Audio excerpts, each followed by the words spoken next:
So this is the first story. ఈ first స్టోరీలో hero Narendra Modi. So the prime minister of India, he is the hero of this story.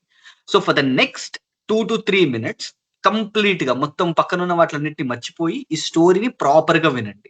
And once ఒక్కసారి ఈ story మీరు గుర్తుపెట్టుకున్నారనుకోండి, మీరు ఈ schedule అనే దాన్ని ఇంకెప్పటికీ మర్చిపోరనమాట. సో ఉన్న ప్రతి స్కెడ్యూల్ ని, ఉన్న ఈ 12 స్కెడ్యూల్ ని ఈజీగా ఏదే స్కెడ్యూల్ కూడా మీరు క్లియర్ గా చెప్పేయచ్చు. Okay, so now let us start our story. So ఇది నరేంద్ర మోదీ గారి పర్స్పెక్టివ్ నుంచి వస్తున్న స్టోరీ అనమాట.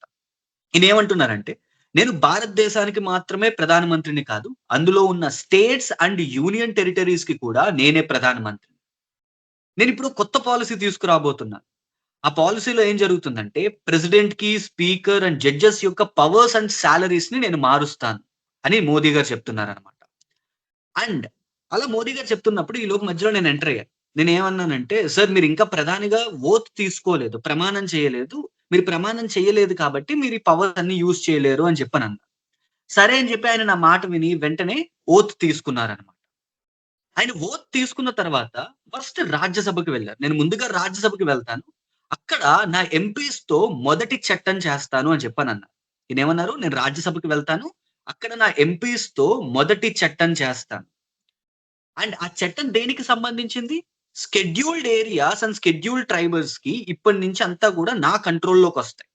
ఏవైతే scheduled areas and scheduled tribal people ఉన్నారో, ఆ ఏరియాస్ ఏవైతే ఉన్నాయో అవి ఇప్పటి నుంచి నా కంట్రోల్‌లోకి వస్తాయని అన్నారన్నమాట. అయితే ఇవి అన్ని చోట్ల కాదు, ఓన్లీ 4 స్టేట్స్ లోనే. నార్త్ ఈస్ట్ లోని అస్సాం, మేఘాలయ, త్రిపుర అండ్ మిజోరాం మటుకే వీటికి నుంచి డిఫరెంట్ గా ఉంటాయి. సో అయితే అస్సాం, మేఘాలయ, త్రిపుర అండ్ మిజోరాం మటుకు వేరుగా ఉంటాయి వీటిల నుంచి.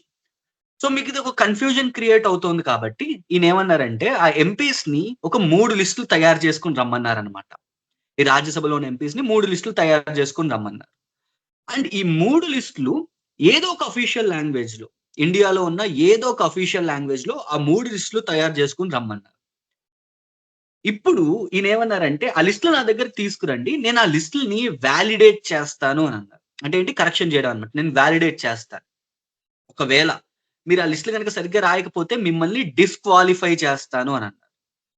మీరు డిస్‌క్వాలిఫై అయిపోతే మీరు మళ్ళీ పంచాయతీల నుంచి లేదా మున్సిపాలిటీస్ నుంచి మళ్ళీ స్టార్టింగ్ స్టేజ్ నుండి కంటెస్ట్ చేస్తూ రావాలి. ఎంపీగా డిస్‌క్వాలిఫై అయిపోతారు. So this is the story. ఇప్పుడు ఒక్కసారి మనం ఈ స్టోరీని సింక్ చేసుకుంటూ ఈ షెడ్యూల్స్ చదువుదాం. సో ఫస్ట్ ఏం చెప్పారాయన? నేను prime minister states and union territories కి, ఇండియాకే కాదు స్టేట్స్ అండ్ యూనియన్ టెరిటరీస్ కి. So that is schedule number 1. నేను ఇప్పుడు ఒక కొత్త పాలసీ తీసుకురాబోతున్నాను related to powers and salary of president. President అని వచ్చినప్పుడు గవర్నర్ కూడా రావాలి. Speaker and deputy speaker of Rajya Sabha, supreme court and high court judges. So president కి, గవర్నర్స్ కి, స్పీకర్ కి, జడ్జెస్ కి, సో వీళ్ళందరికీ సంబంధించిన పవర్స్ అండ్ సాలరీస్ కి సంబంధించి ఒక పాలసీ తీసుకొస్తున్నాను అన్న. తర్వాత ఏమైంది? ఓత్ తీసుకోమని చెప్పాం. ఓత్ తీసుకోమని చెప్పాం. So oath and promises of all authorities except president and vice president. Oath and affirmation అని అంటారు షెడ్యూల్ 3. నెక్స్ట్ 4th ఈయన ఎక్కడికి వెళ్ళాడు? ఫస్ట్ రాజ్యసభకి వెళ్ళారు. రాజ్యసభలో ఎంపీలని కలవడానికి వెళ్ళారనమాట. So the count of MPs, Rajya Sabha MPs count of state and union territories, ప్రతి స్టేట్ కి ఒక కౌంట్ ఉంటుంది రాజ్యసభ ఎంపీస్ కి. సో ఆ కౌంట్.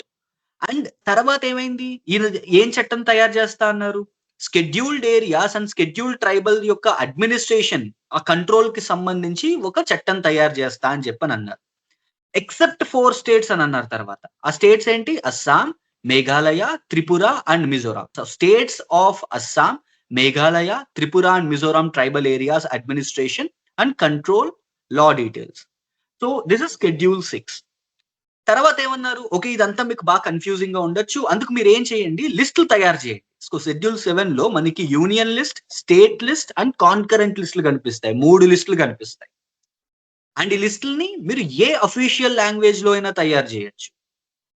అండ్ మీరు తీసుకొచ్చి ఈ లిస్ట్ నాకు చూపించండి, అప్పుడు నేను వాలిడేట్ చేస్తాను. Validation of certain acts and regulations from the purview of judicial review. So courts యొక్క జ్యుడిషియల్ రివ్యూ నుంచి తప్పించుకునే షెడ్యూల్ అనమాట ఇది. ఇది కనుక మీరు సరిగ్గా రాయలేదనుకోండి, మిమ్మల్ని డిస్‌క్వాలిఫై చేస్తాను as an MP. So MPs or MLAs disqualification కి సంబంధించింది ఇది. అండ్ ఒక్కసారి మీరు డిస్‌క్వాలిఫై అయిపోతే మళ్ళీ ఎక్కడికెళ్తారు? పంచాయత్స్ అండ్ మున్సిపాలిటీస్ లెవెల్ నుంచి మళ్ళీ మీరు కంటెస్ట్ చేస్తూ రావాలి. ఈ స్టోరీలో మీరు లాజిక్స్ వెతకద్దు, జస్ట్ ఇది గుర్తు పెట్టుకోవడానికి మట్టుకే. సో ఇందులో ఉన్నది ఏది ఫ్యాక్చువల్ గా కరెక్ట్ కాదు, బట్ ప్రతిదీ గుర్తు పెట్టుకోవడానికి, ఒక స్టోరీ ఫార్మాట్ లో ఇది గుర్తు పెట్టుకోవడానికి.